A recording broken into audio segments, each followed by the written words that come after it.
Well, welcome back. Every January, we have a chance to push the reset button and get ourselves on a different track, whether it's trying to get healthy or getting a hold on your finances. In this next segment, Jessica speaks with a money expert who says it's never too late for a fresh financial start.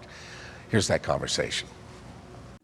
A new year means that you have a chance to create a fresh financial start. There are 4 key steps that you should take to ensure that you're on the right track. We're all ears. Joining us this morning is top local certified financial planner Daniel Hill. We welcome him back to our show. It's great to see you, Daniel. Good to see you. Happy New Year to everybody. And the same to you. You know what? We can handle 4 steps to a fresh financial start. Let's get started. What are you recommending? What do you advise? Well, there are many things that I advise, but let's start. Number 1 would probably be to look at your credit report, okay? In this COVID era that we're in, people are saving a little money maybe on gasoline and other items because of laundry. I know that one of my friends who owns a laundromat's not cleaning as many shirts because people aren't dressing up for work. So you try to look at that, your budget, and how you can take some of that money, apply it to your credit, and boost up your credit score. So take a look at the credit report, see how you're doing, and see how you might be able to improve upon it. What an interesting insight. You're right. Make sure that you're always reviewing that credit report at least once a year just to make sure that it's accurate. But now, because we have this extended period of maybe where we haven't been spending in other areas, there's some money, hopefully, to be able to apply and kind of boost that credit score. Right. Great suggestion. Check the interest rates out and try to attack the highest interest rates first is one of the strategies we recommend. Great insight. Okay, that's tip number 1. Check that credit report. Tip number 2. Well, while you're checking those things out, check your Social Security earnings. I was just on the phone with a client yesterday, a couple years away from retirement, and going over her Social Security statement with her. You need to look at those earnings and make sure that your employers have reported your earnings. 1, just have reported them, and 2, that they're accurate. The Social Security Administration, you can go online to ssa.gov, get your report, and then look at it and go, hey, what's going on there? I got a 0, or no, I made more money than the reporting. You got to make sure that's accurate so you get what you paid for. I've never once considered doing that. So I'm really, really happy to know that tip. That sounds really logical that you would want to do that. Heavens knows that you're paying into. So let's make sure that we're being reported accurately. So review that credit report, check your Social Security earnings, and make sure that that's on par. Tip number 3.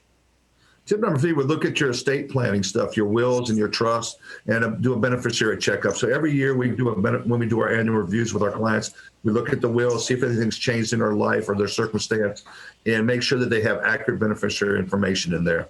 So all those documents, which include the ancillary documents like your medical directive and your advanced health care and those things, just give those another checkup for the year. We always start the new year with a health resolution that we're going to, like I do, we're going to lose 20 pounds that we put on and so forth. So make sure you do a wealth checkup. And part of that is to look at your wills and your estate planning documents. And the peace of mind knowing that that is done in those couple of areas gives you so much more mental space to focus on other things. Because if it's a looming item, if you haven't done it or you haven't updated it, it's just out there taking up brain power. Right. Yeah. I mean, and just, it's kind of like you were talking about earlier about checking your Social Security. It's just life. I tell people like, hey, we live, and next thing we know, a year's gone by, 5 years have gone by, and we haven't looked at those things. So it's a good idea to do that at the beginning of every year. Isn't that the truth? Okay, so checking that credit report, making sure that Social Security earnings are accurate. We want to get our legal and estate documents in order. And our 4th tip to a fresh financial start? The one I'm going to recommend today is to look at your life insurance policies. Again, make sure you got the beneficiaries on there that you want. But also, we do this as part of our comprehensive planning with all new clients, is to review their life insurance, make sure that the life insurance is actually going to be there when you need it. If you have term insurance, a lot of people come in, they don't know when the term's going to expire. If they have permanent insurance, they don't have any idea if that is actually going to lapse, the policy, or if it's going to be there when they pass away. So it's very important that you review your life insurance and do a review on that. Make sure it's going to be there for you.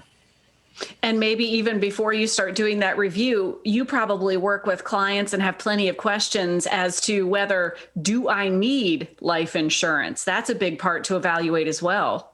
Excellent point. Yes. And then we often ask them, okay, what's this for? Why did you buy this? And those life circumstances change. We bought it for this reason, maybe to pay off the house. Well, maybe the house is paid off. Or we bought it for make sure the kids got through college. Well, maybe that's already happened. So very good point, Jessica, that do we still need it? Yeah. Daniel, we're almost out of time. While this time of year is an opportunity to make that path going forward through the rest of the year and on into the future, it can be a time that's a little overwhelming because we are reading so much and considering so much. How do you advise clients on threading the needle just to make sure that you're doing this in a measured way? Oh, wow. That's a great question. Well, check with your advisor and maybe get a second opinion, and go out there and get as much education as possible. We're very big on education. That's why we love these opportunities to come on with you and put out some stuff there for people to have some knowledge or to increase their knowledge. But just take it step by step. What we find is people spend more time, planning their vacation than they do their retirement.